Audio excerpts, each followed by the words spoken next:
Cancer ಎಂಬುದು ಮನುಷ್ಯನ ಇಡೀ ಜೀವನವನ್ನೇ ನರಕಕ್ಕೆ ತಳ್ಳಿಬಿಡುತ್ತದೆ. ಕ್ಯಾನ್ಸರ್ ಅನ್ನು ಸಂಪೂರ್ಣವಾಗಿ ಗುಣಪಡಿಸಬಲ್ಲ ಚಿಕಿತ್ಸೆಗಳು ಲಭ್ಯವಿಲ್ಲದ ಕಾರಣ ಜನರು ಕಷ್ಟದಲ್ಲಿ ದಿನದೂಡಬೇಕಾಗುತ್ತದೆ. ಶಾಲಾ ವಿದ್ಯಾರ್ಥಿನಿಗೆ ಕ್ಯಾನ್ಸರ್ ಬಂದಿದ್ದಕ್ಕೆ ಶಿಕ್ಷಕಿ ನಡೆದುಕೊಂಡ ರೀತಿ ಎಲ್ಲರ ಗಮನ ಗೆದ್ದಿದೆ. ಕ್ಯಾನ್ಸರ್ ಬಂದಾಗ ಕೀಮೋಥೆರಪಿ ಮಾಡುವುದು ಸಾಮಾನ್ಯ. ಆಗ ತಲೆ ಕೂದಲನ್ನು ತೆಗೆಯುತ್ತಾರೆ. ಶಾಲೆಗೆ ಬಂದಾಗ ಈ ವಿದ್ಯಾರ್ಥಿನಿಗೆ ಮುಜುಗರವಾಗುವುದು ಸಹಜ. ಹಾಗಾಗಬಾರದೆಂದು ಶಿಕ್ಷಕಿಯೊಬ್ಬರು ತಾನು ತಲೆ ಬೋಳಿಸಿಕೊಂಡಿದ್ದಲ್ಲದೆ ವಿದ್ಯಾರ್ಥಿನಿಯ ಸಹಪಾಠಿಯ ಕೂದಲನ್ನು ತೆಗೆಸಿರುವ ವಿಡಿಯೋವೊಂದು ವೈರಲ್ ಆಗಿದೆ. ಕ್ಯಾನ್ಸರ್ ಎಂಬುದು ಮನುಷ್ಯನ ಇಡೀ ಜೀವನವನ್ನೇ ನರಕಕ್ಕೆ ತಳ್ಳಿಬಿಡುತ್ತದೆ. ಕ್ಯಾನ್ಸರ್ ಅನ್ನು ಸಂಪೂರ್ಣವಾಗಿ ಗುಣಪಡಿಸಬಲ್ಲ ಚಿಕಿತ್ಸೆಗಳು ಲಭ್ಯವಿಲ್ಲದ ಕಾರಣ ಜನರು ಕಷ್ಟದಲ್ಲಿ ದಿನದೂಡಬೇಕಾಗುತ್ತದೆ. ಶಾಲಾ ವಿದ್ಯಾರ್ಥಿನಿಗೆ ಕ್ಯಾನ್ಸರ್ ಬಂದಿದ್ದಕ್ಕೆ ಶಿಕ್ಷಕಿ ನಡೆದುಕೊಂಡ ರೀತಿ ಎಲ್ಲರ ಗಮನ ಗೆದ್ದಿದೆ. ಕ್ಯಾನ್ಸರ್ ಬಂದಾಗ ಕೀಮೋಥೆರಪಿ ಮಾಡುವುದು ಸಾಮಾನ್ಯ. ಆಗ ತಲೆ ಕೂದಲನ್ನು ತೆಗೆಯುತ್ತಾರೆ. ಶಾಲೆಗೆ ಬಂದಾಗ ಈ ವಿದ್ಯಾರ್ಥಿನಿಗೆ ಮುಜುಗರವಾಗುವುದು ಸಹಜ.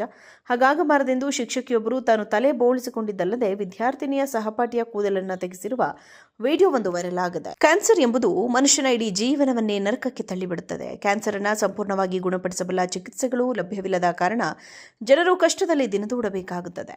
ಶಾಲಾ ವಿದ್ಯಾರ್ಥಿನಿಗೆ ಕ್ಯಾನ್ಸರ್ ಬಂದಿದ್ದಕ್ಕೆ ಶಿಕ್ಷಕಿ ನಡೆದುಕೊಂಡ ರೀತಿ ಎಲ್ಲರ ಗಮನ ಗೆದ್ದಿದೆ.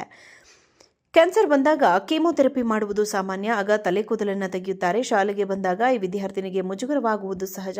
ಹಾಗಾಗಬಾರದೆಂದು ಶಿಕ್ಷಕಿಯೊಬ್ಬರು ತಾನು ತಲೆ ಬೋಳಿಸಿಕೊಂಡಿದ್ದಲ್ಲದೆ ವಿದ್ಯಾರ್ಥಿನಿಯ ಸಹಪಾಠಿಯ ಕೂದಲನ್ನು ತೆಗೆಸಿರುವ ವಿಡಿಯೋವೊಂದು ವೈರಲ್ ಆಗಿದೆ. ಕ್ಯಾನ್ಸರ್ ಎಂಬುದು ಮನುಷ್ಯನ ಇಡೀ ಜೀವನವನ್ನೇ ನರಕಕ್ಕೆ ತಳ್ಳಿಬಿಡುತ್ತದೆ. ಕ್ಯಾನ್ಸರ್ ಅನ್ನು ಸಂಪೂರ್ಣವಾಗಿ ಗುಣಪಡಿಸಬಲ್ಲ ಚಿಕಿತ್ಸೆಗಳು ಲಭ್ಯವಿಲ್ಲದ ಕಾರಣ ಜನರು ಕಷ್ಟದಲ್ಲಿ ದಿನದೂಡಬೇಕಾಗುತ್ತದೆ. ಶಾಲಾ ವಿದ್ಯಾರ್ಥಿನಿಗೆ ಕ್ಯಾನ್ಸರ್ ಬಂದಿದ್ದಕ್ಕೆ ಶಿಕ್ಷಕಿ ನಡೆದುಕೊಂಡ ರೀತಿ ಎಲ್ಲರ ಗಮನ ಗೆದ್ದಿದೆ.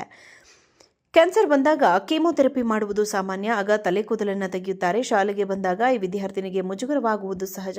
ಹಾಗಾಗಬಾರದೆಂದು ಶಿಕ್ಷಕಿಯೊಬ್ಬರು ತಾನು ತಲೆ ಬೋಳಿಸಿಕೊಂಡಿದ್ದಲ್ಲದೆ ವಿದ್ಯಾರ್ಥಿನಿಯ ಸಹಪಾಠಿಯ ಕೂದಲನ್ನು ತೆಗೆಸಿರುವ ವಿಡಿಯೋವೊಂದು ವೈರಲ್ ಆಗಿದೆ. ಕ್ಯಾನ್ಸರ್ ಎಂಬುದು ಮನುಷ್ಯನ ಇಡೀ ಜೀವನವನ್ನೇ ನರಕಕ್ಕೆ ತಳ್ಳಿಬಿಡುತ್ತದೆ. ಕ್ಯಾನ್ಸರ್ ಅನ್ನು ಸಂಪೂರ್ಣವಾಗಿ ಗುಣಪಡಿಸಬಲ್ಲ ಚಿಕಿತ್ಸೆಗಳು ಲಭ್ಯವಿಲ್ಲದ ಕಾರಣ ಜನರು ಕಷ್ಟದಲ್ಲಿ ದಿನದೂಡಬೇಕಾಗುತ್ತದೆ. ಶಾಲಾ ವಿದ್ಯಾರ್ಥಿನಿಗೆ ಕ್ಯಾನ್ಸರ್ ಬಂದಿದ್ದಕ್ಕೆ ಶಿಕ್ಷಕಿ ನಡೆದುಕೊಂಡ ರೀತಿ ಎಲ್ಲರ ಗಮನ ಗೆದ್ದಿದೆ. ಕ್ಯಾನ್ಸರ್ ಬಂದಾಗ ಕೀಮೋಥೆರಪಿ ಮಾಡುವುದು ಸಾಮಾನ್ಯ. ಆಗ ತಲೆ ಕೂದಲನ್ನು ತೆಗೆಯುತ್ತಾರೆ. ಶಾಲೆಗೆ ಬಂದಾಗ ಈ ವಿದ್ಯಾರ್ಥಿನಿಗೆ ಮುಜುಗರವಾಗುವುದು ಸಹಜ. ಹಾಗಾಗಬಾರದೆಂದು ಶಿಕ್ಷಕಿಯೊಬ್ಬರು ತಾನು ತಲೆ ಬೋಳಿಸಿಕೊಂಡಿದ್ದಲ್ಲದೆ ವಿದ್ಯಾರ್ಥಿನಿಯ ಸಹಪಾಠಿಯ ಕೂದಲನ್ನು ತೆಗೆಸಿರುವ